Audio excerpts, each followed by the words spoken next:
दुनिया में रहते हुए अनंत जीवन नहीं जी सकते हैं। लेकिन इसके बाद बाइबल हमको बताती है कि या तो दो अनंत हैं, या तो एक अनंत नरक है जहां पर हम चाहे उसको माने या ना माने, उस अनंत नरक में लोग जाएंगे, उनकी आत्मा को वहां डाल दिया जाएगा, या अनंत स्वर्ग है, वहां पर अनंतता के लिए वहां पर जाएंगे। और वहां पर जब जाएंगे तो वहां पर एक ही राजा होगा, एक ही राजा होगा। अभी हमारे देश में चुनाव आने वाले हैं, चुनाव कई स्टेट्स में चुनाव चल रहे हैं और आने वाले साल में चुनाव होंगे। और जिसको जो नागरिक लोग हैं भारत के, जिनको वो वोट देंगे, वही सरकार हमारे भारत में आने वाली, चाहे वो बीजेपी है, चाहे कांग्रेस है, चाहे और कोई पार्टी है। और यहां पर हर 5 साल में चुनाव होता है ना, होता है ना। और हम सब 18 साल के जो हैं, हम सब वोट देते हैं, जो वोट उनको पता है।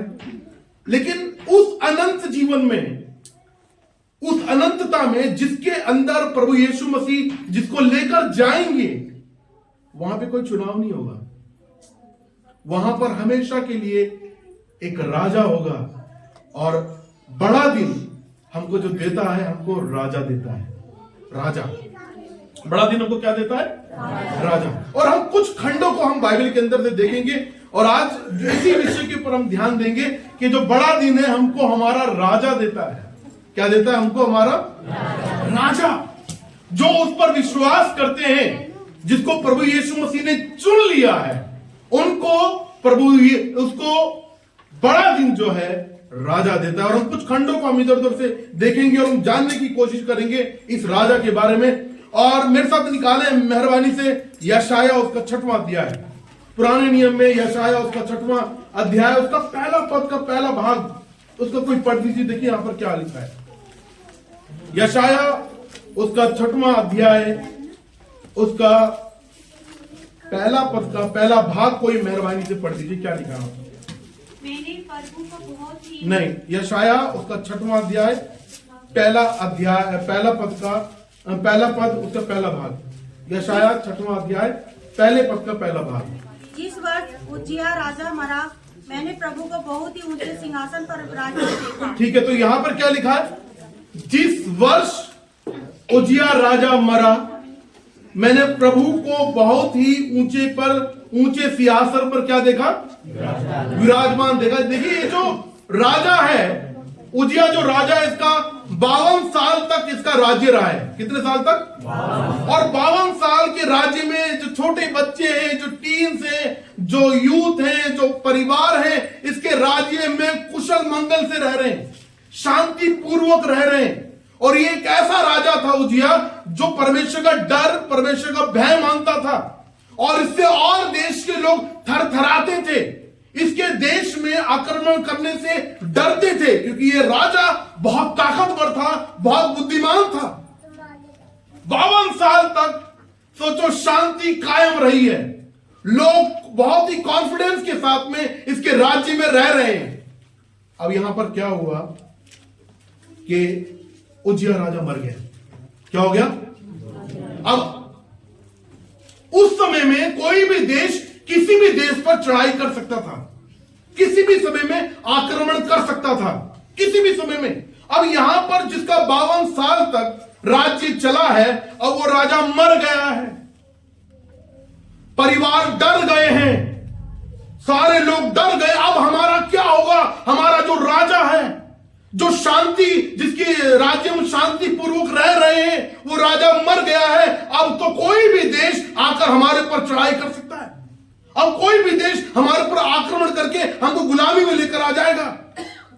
और उस समय में परमेश्वर का दास यशाया, जब लोग डरे हुए थे, जब लोग घबराए हुए थे, जब लोगों की नींदें गायब हो गई थी, उस समय में परमेश्वर के दास यशाया ने परमेश्वर के लोगों को संबोधित करके बोला, जिस वर्ष उज्जियाह राजा मरा, मैंने प्रभु को बहुत ही ऊंचे सिंहासन पर विराजमान देखा। मतलब ये बोल रहा है कि डरने की बात नहीं है।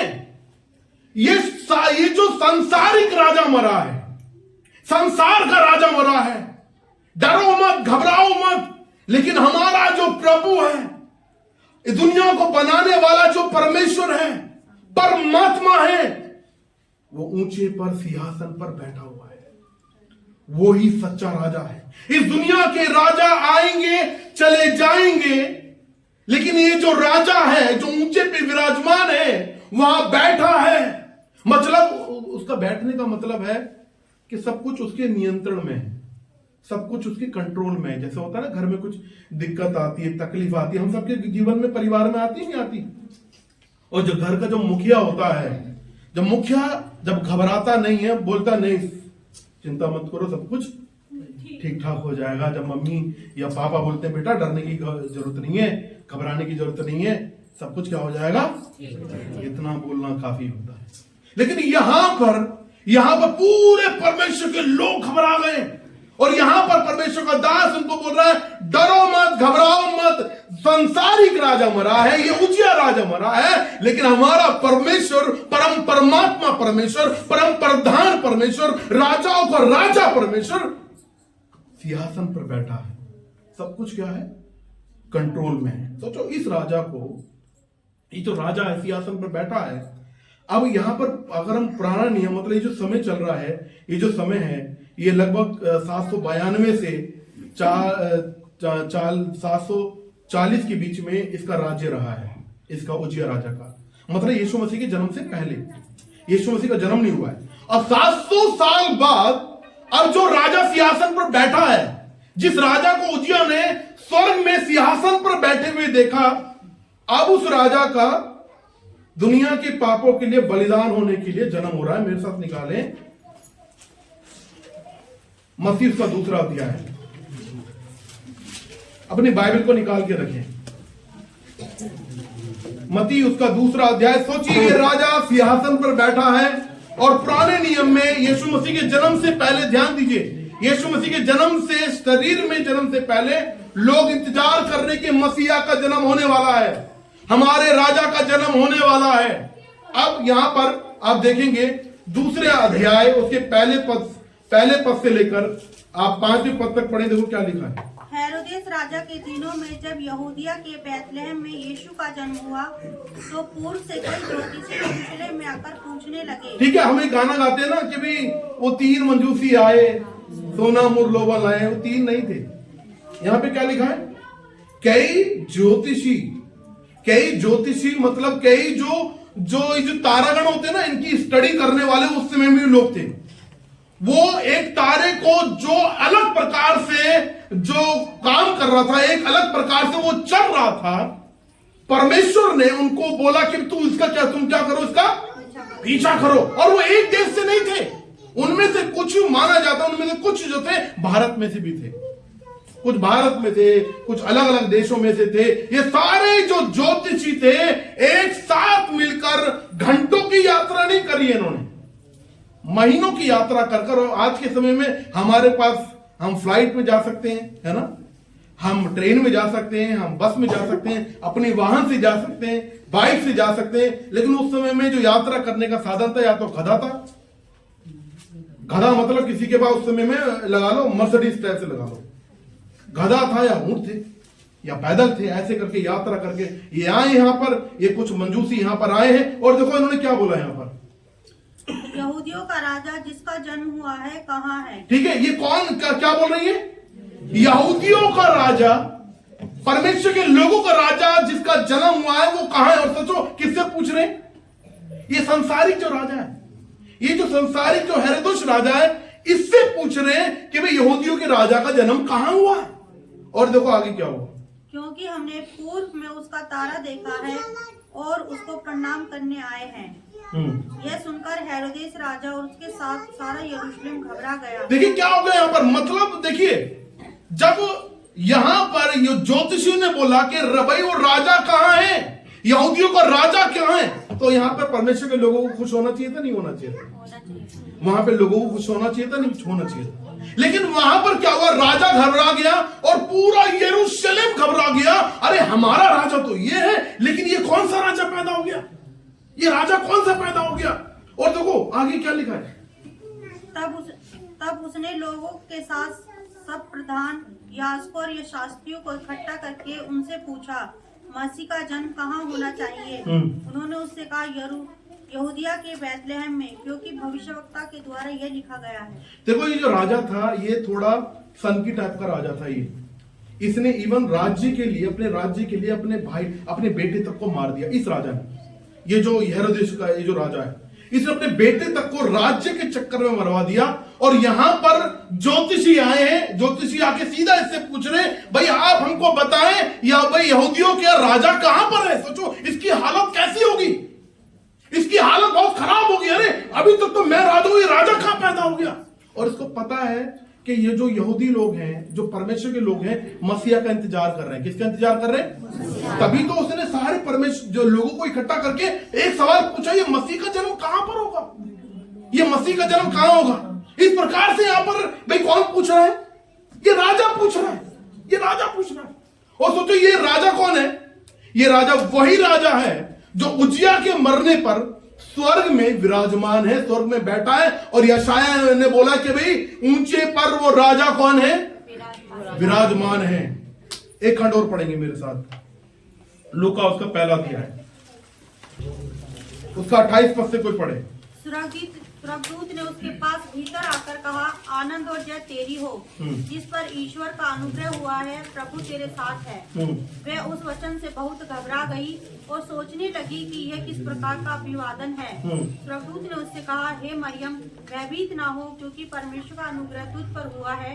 देख तू गर्भवती होगी और तेरे एक पुत्र उत्पन्न होगा, तू उसका नाम यीशु रखना। वह महान होगा और परम प्रधान का पुत्र कहलाएगा, और प्रभु परमेश्वर उसके पिता दाऊद का सिंहासन उसको देगा। ठीक है, तो यहाँ पर देखिए ये राजा कौन है। देखो यहूदी जो परमेश्वर के लोग हैं वो ये इंतजार कर रहे थे जो मसीहा का जो राज्य होगा दाऊद की तरह होगा, क्योंकि दाऊद एक राजा था। एक राजा था, 40 साल तक उसका राज्य रहा था, लोग शांति पूर्वक रहे थे और उनका मानना था अब जो मसीहा आएगा वो भी क्या होगा, उसके राज्य में शांति बनी रहेगी, शांति कायम रहेगी। और यहां पर परमेश्वर का वचन यही बोल रहा है कि वह महान होगा, परम प्रधान का पुत्र कहलाएगा, और प्रभु परमेश्वर उसके लिए दाऊद का सिंहासन देगा। किसका सिंहासन देगा? दाऊद का सिंहासन देगा। मतलब वो राज्य करेगा और उसका राज्य कभी खत्म नहीं होगा।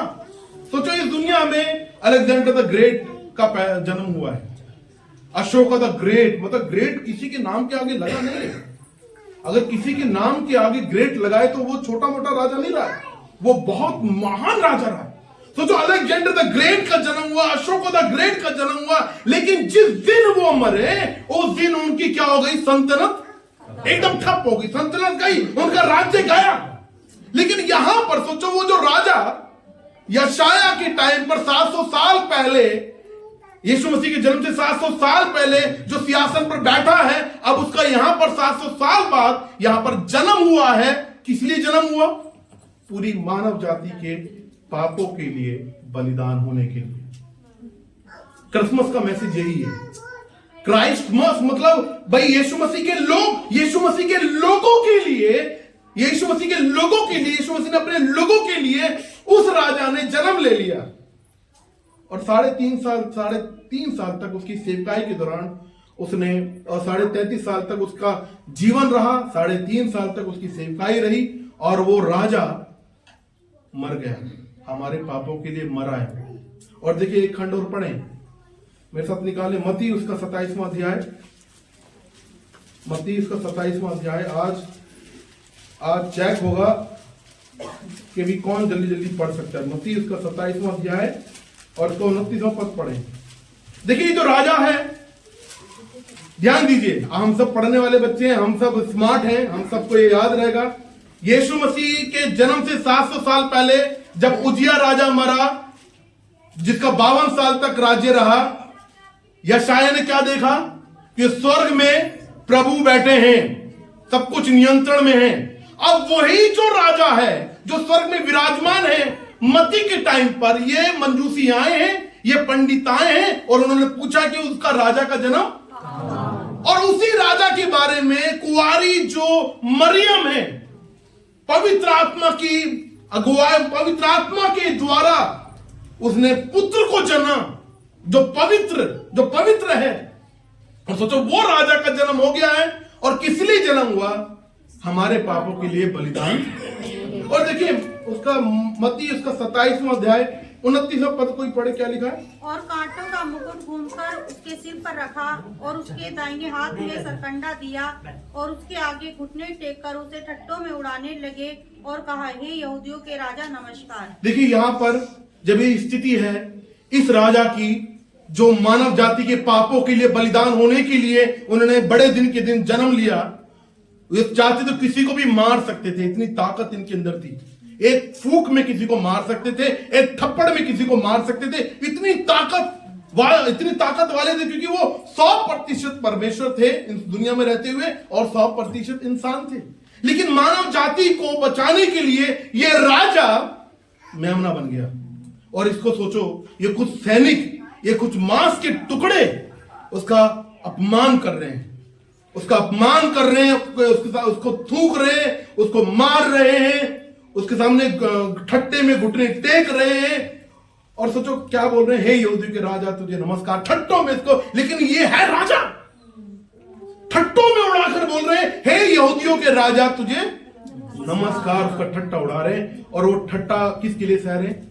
हमारे लिए सह रहे। वो बुद्धिल नहीं थे, हमारे परमेश्वर बुद्धिल नहीं थे, वो हमको बचाने के लिए वो मेमना बन गए। वो राजा, वो सिंहासन, वो जो सिंह के समान थे, शेर के समान थे, हमारे लिए वो मेमना बन गए। और ये यहां पर कुछ मांस के टुकड़े उस राजा का, उस परम प्रधान का, उस राजाओं के राजा का, जिसका राज्य कभी खत्म नहीं होगा, उसका ये अपमान कर रहे हैं, उसका अपमान कर रहे हैं, उसको मार रहे हैं। और सोचो 37 में क्या लिखा है, इसी के 37 में क्या लिखा है?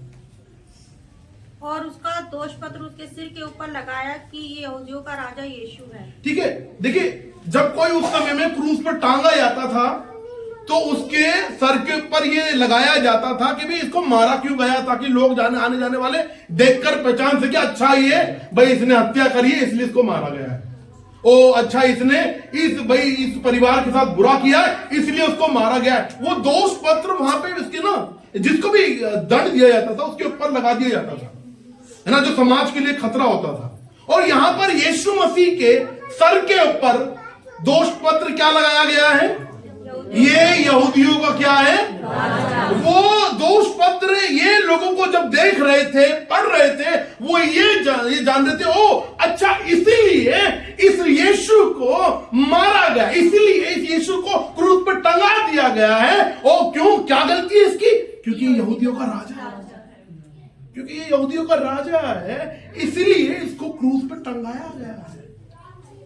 और ये परमेश्वर के लोगों का राजा है, इसलिए इसको क्रूस पे टांग दिया गया है। ये जो राजा, सोचो 700 साल पहले यशाया के टाइम पर उजिया जब मर गया है, वो स्वर्ग में विराजमान है, यशाया ने देखा है, वही राजा मत्ती के टाइम पर ज्योतिषी आकर राजा से पूछ रहे हैं ये राजा कहां जन्मा है? यही राजा जिसके बारे में स्वर्गदूतों ने मरियम को बोला कि तू पुत्र जनेगी और उसका सिंहासन दाऊद के समान होगा, यही राजा। और यहां पर मानव जाति के लिए बलिदान हो रहा है, लोग इसको मार रहे हैं, लोग इसको ठट्टे में उड़ा रहे हैं, लोग इसका तिरस्कार कर रहे हैं। सबने इसको छोड़ दिया, इसके चेलों ने इसको छोड़ दिया, उस समय के धर्म गुरुओं ने उसको छोड़ दिया, उस समय की सरकार ने उसको छोड़ दिया। और उसके आगे वो दोष पत्र क्या लगाया गया है?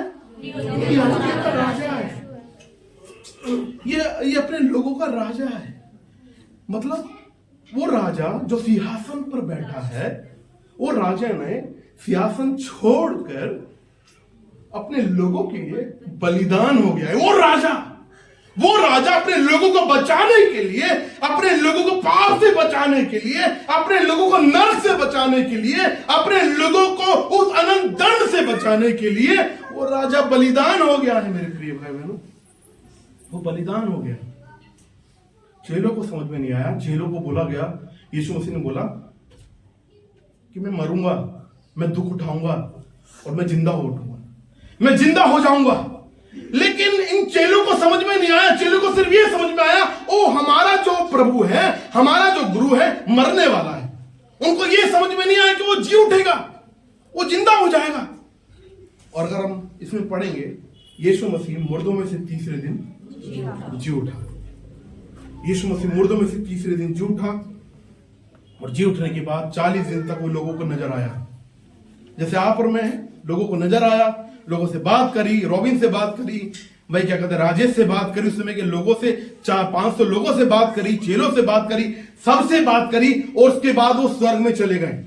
और स्वर्ग में जाने का मतलब ये नहीं है कि यीशु मसीह की उपस्थिति हमारे साथ नहीं है। स्वर्ग में जाने का मतलब ये नहीं है कि हमारी प्रार्थनाओं को नहीं सुनते हैं। स्वर्ग में जाने का मतलब ये नहीं है कि भाई वो हमको जानते नहीं है। वो चुन रहे हैं, धीरे धीरे लोगों को चुन रहे हैं। किस लिए चुन रहे हैं? ताकि वो नरक से बचा लिए जाए, ताकि उस नरक से बचा लिए जाए। एक खंड और पढ़ेंगे मेरे साथ, प्रकाशित वाक्य है, उसका 4 का 2 पद पढ़े। प्रकाशित वाक्य उसका 4 का 2। तो देखिए यहां पर ये जो परमेश्वर का चेला है यूहन्ना, ये एक दर्शन देख रहा है, और ये जो राजा जो यशाया के टाइम पर, यीशु मसीह के जन्म से पहले उजिया के राजा के मरने पर जो सिंहासन पर बैठा था, इसी राजा के बारे में ये जो क्या कहते हैं यूहन्ना है, ये दर्शन देख रहा है। और देखो यहां पर क्या लिखा है, प्रकाशित वाक्य उसका 4 अध्याय है, उसका 2 पद कोई पढ़ दीजिए। 2 पद। तुरंत मैं आत्मा में आ गया, और क्या देखता हूँ कि एक सिंहासन स्वर्ग में रखा है, और उस सिंहासन पर कोई बैठा है। देखिए यहां पर क्या हुआ है, ये जो यूहन्ना है, प्रभु का चेला है, इसने क्या देखा? एक दर्शन देखा। क्या देखा इसने? इसने एक दर्शन देखा, और दर्शन में जब ये गया है, जब ये दर्शन में गया है और जब इसकी आंखें खुली हैं, दर्शन में जब इसकी आंखें खुली हैं, सबसे पहले इसने जो दर्शन में देखा, एक सिंहासन देखा है। क्या देखा है? मतलब वो सिंहासन इतना बड़ा है, वो सिंहासन इतना बड़ा है, उसकी नजर ना तो स्वर्गदूतों पे गई है, उसकी नजर ना तो जो भजन गा रहे हैं, जो उसकी स्तुति कर रहे हैं, उन पर गई है। यूहन्ना की जो दर्शन में गया है, सबसे पहले उसकी जो नजर किस पे गई है? सिंहासन पे गई है। और वहां पे लिखा है कि मैं आत्मा में आ गया, तुरंत मैं आत्मा में आ गया, और क्या देखा कि एक सिंहासन स्वर्ग में रखा है, और सिंहासन पर कोई, और ये कौन बैठा है? प्रभु यीशु मसीह। ये वही यीशु मसीह जो यीशु मसीह के जन्म से पहले उजिया राजा के मरने पर जब यशायाह ने दर्शन देखा, इसी सिंहासन पर किसको उसने विराजमान देखा? प्रभु को विराजमान देखा। और ये प्रभु कौन है? प्रभु यीशु मसीह। सोचो यही यीशु मसीह जिसको दर्शन यशायाह ने 700 साल पहले, यीशु मसीह के जन्म से पहले देखा, 700 साल बाद इसी राजा ने क्या करा है? मानव जाति के पापों के लिए अपने आप को बलिदान करने के लिए उस राजा ने क्या ले लिया है? जन्म ले लिया। और वो हमारे लिए क्या हो गए? बलिदान हो गए, वो जिंदा हो गए, और जिंदा होने के बाद काफी लोगों को दिखाई दिए। अब ये उस समय की बात है जब ये शरीर में स्वर्ग में है, और यूहन्ना ने दर्शन देखा, और इस दर्शन में क्या देखा इसने? राजा कहां बैठे हुए हैं? ये राजा कौन है?